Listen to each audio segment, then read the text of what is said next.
Coder Bunnyz is probably the most versatile title out of the Coder series. This one aims at a younger audience, age 4 and up. It's the only one in the series that features a single player mode, and it offers a broader range of rule sets catering to different play styles and skill levels. When we look at the box, we have some bright and inviting art with one of the Coder Bunnyz right up front and center. Very cheerful. This is a 2-part lift-off top box that does feature a nice sturdy plastic organizer that keeps all of the game components safely stowed. When we flip it over, we see standard fare for a board game. That is to say, we have some close-up shots of the game components as well as a nice thorough description of what the gameplay is like. Now, when we get to the game itself, we have a quarter-fold game board.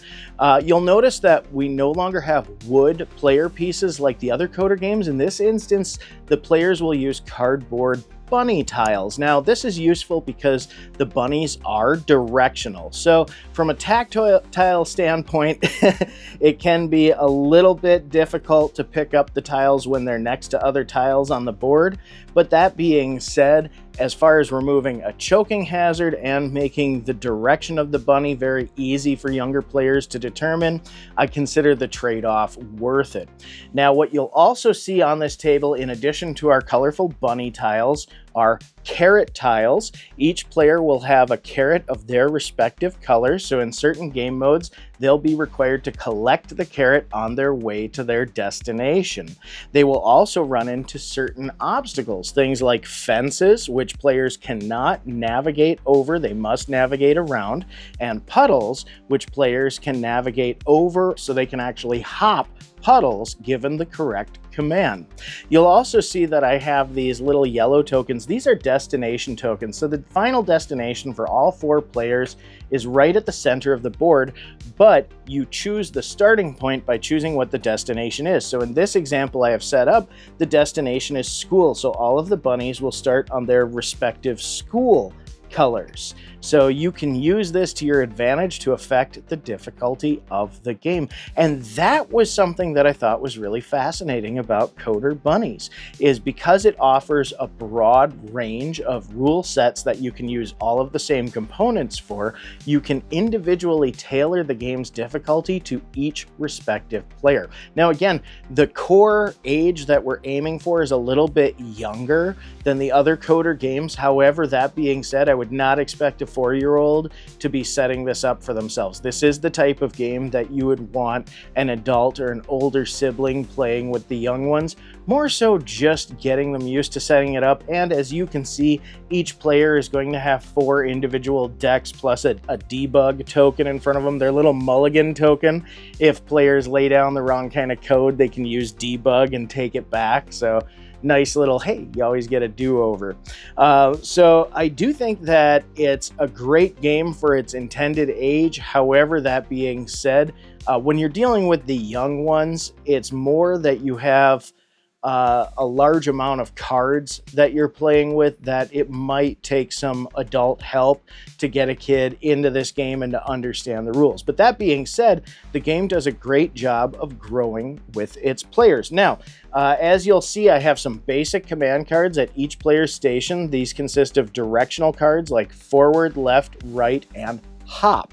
Now, you'll also notice that none of these cards actually feature any code printed on them. That's because we're learning the basic concepts of code at this time. Now, there are also other cards that will be implemented at the higher difficulty levels, such as function, which allows you to actually employ a collection of different commands all at once as a function. Or there's also the repeat cards. Now, you can repeat a set of commands multiple times as well on the advanced levels. So the game, like I said, evolves and changes, but almost none of the rule sets require all of these cards all at once. So it does know when to put a cap on it so the game doesn't get overly complex. Now, one thing that I really did like about Coder Bunnyz is not only can you tailor the difficulty to each individual player, but there's almost infinite replayability because the game, like I said, the map is determined by these hazard tokens and where you place the little player's carrots. So you can take time and build out all kinds of different hazards and pathways to make the commands much more difficult for a player's bunny. So be it that you can make the map up for each individual game, feasibly when you're playing Coder Bunnyz, you may never really play the same layout twice. Now, obviously that's a bit of hyperbole, but you know, you can still change this out quite a bit, so there's no need to get bored with the same old, same old. Now, that being said, I will say the art on the game board is relatively simplistic. This is very much a form follows function kind of thing. I didn't find anything about the art style of this game in particular eye-catching. In fact, I will say the back of the player cards is kind of a detractor. It's very bland.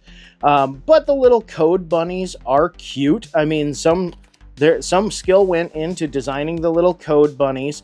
And this is also kind of a scenario where, because you're building the map as you play each time that you play, having extra superfluous art on the bottom of the board is not entirely necessary. I just think it's something that would make the game a bit more enticing to younger players. But that being said, function-wise, everything is there. And be it that there's a complete lack of code printed on the cards, I actually think that's a bit of a boon, because in some of the other installments, that might be something that somebody might find intimidating when they first start playing. So to ease someone in to learning the concepts of how code works, this is a really elegant way to do it. Now, as we're talking about different rule sets, let's talk about the rule book, which, as seems to be kind of a theme for the Coder series, this one's about a 25-pager here. This is a pretty thick and daunting looking book. However, that being said, it's very thorough. There's nice visual representations of all of the cards and what they do, all the accoutrements of the game. There's a nice index right on the front cover. It's full color, full bleed, saddle stitched with a staple. So this rule book is going to stand the test of time and be very easy for you to reference for many years to come. It also, I want to point out, shouldn't be so intimidating, because each individual rule set basically takes up maybe a page, and each rule set is designed to teach you a different discipline or concept of coding.